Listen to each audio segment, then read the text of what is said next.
With us to talk about how China's tariffs on US goods is being perceived in China is Andy Mok. He's a senior research fellow at Centre for China and Globalization in Beijing and joins us right now from Thailand. Welcome, Andy.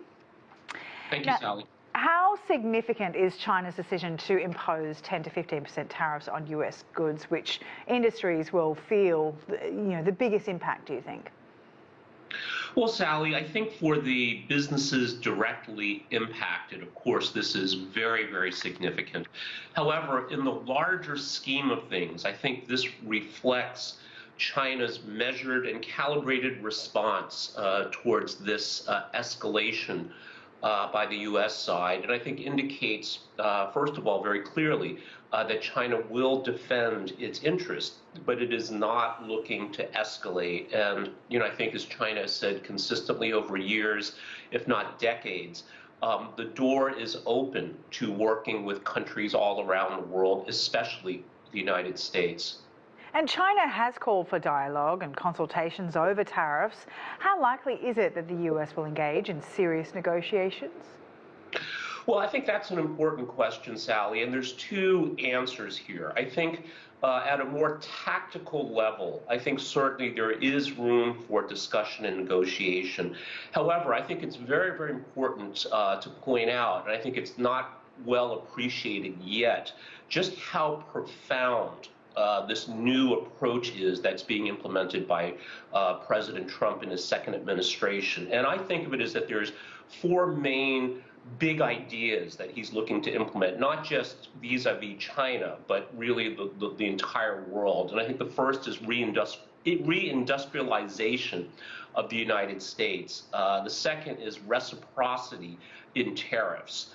The third is reimbursement from its allies like NATO, like Japan, like South Korea for providing a security guarantee. And then finally, real estate, meaning that Trump believes that a reinvigorated United States ought to also engage in geographic expansion. Now, these ideas, I think, are seismic in terms of their utter repudiation of the international order.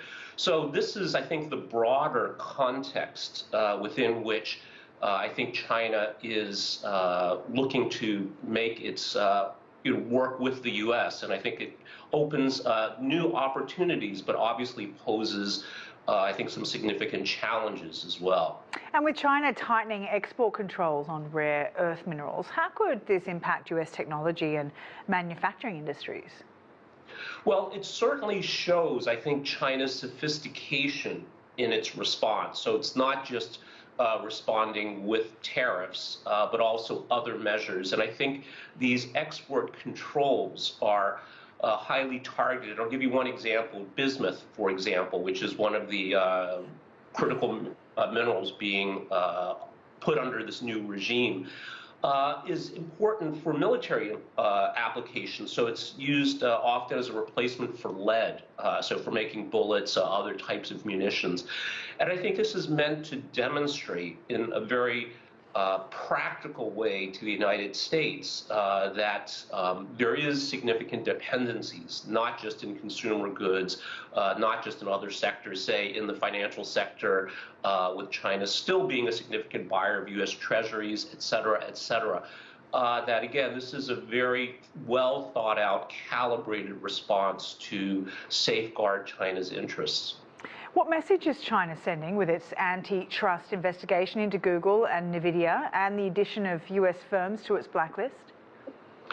Well, I think what China is saying is that, again, there are interdependencies, there are linkages that go just beyond trade and beyond tariffs. So if we look at Google, this antitrust investigation that's been announced by SAMR, the State Administration for Market Regulation.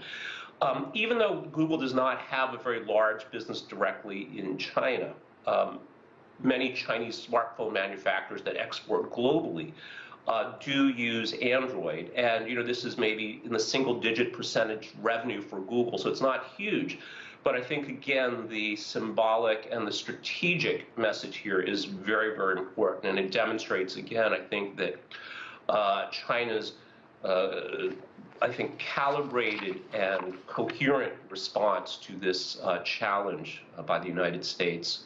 And of course, we've been here before. How do these escalating trade tensions compare to previous US-China tariff disputes under the first administration?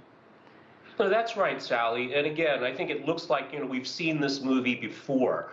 But I think one of the big differences here is while Trump, I believe, has been remarkably consistent in his worldview and his objectives, compared to the first administration, he had a much less complete understanding of how to manipulate the levers of government. And it's clear this time round, for better or worse, he is much more experienced, much more prepared to implement his vision. And again, I can't underemphasize just how profoundly different a vision this is. Now, there's still, I think, tremendous obstacles to be faced, both domestically in the United States and in the global environment. But I think he's certainly in a much better position to pursue his vision for what a new America might look like. All right, Andy Mok, thank you very much for your time. Thank you, Sally.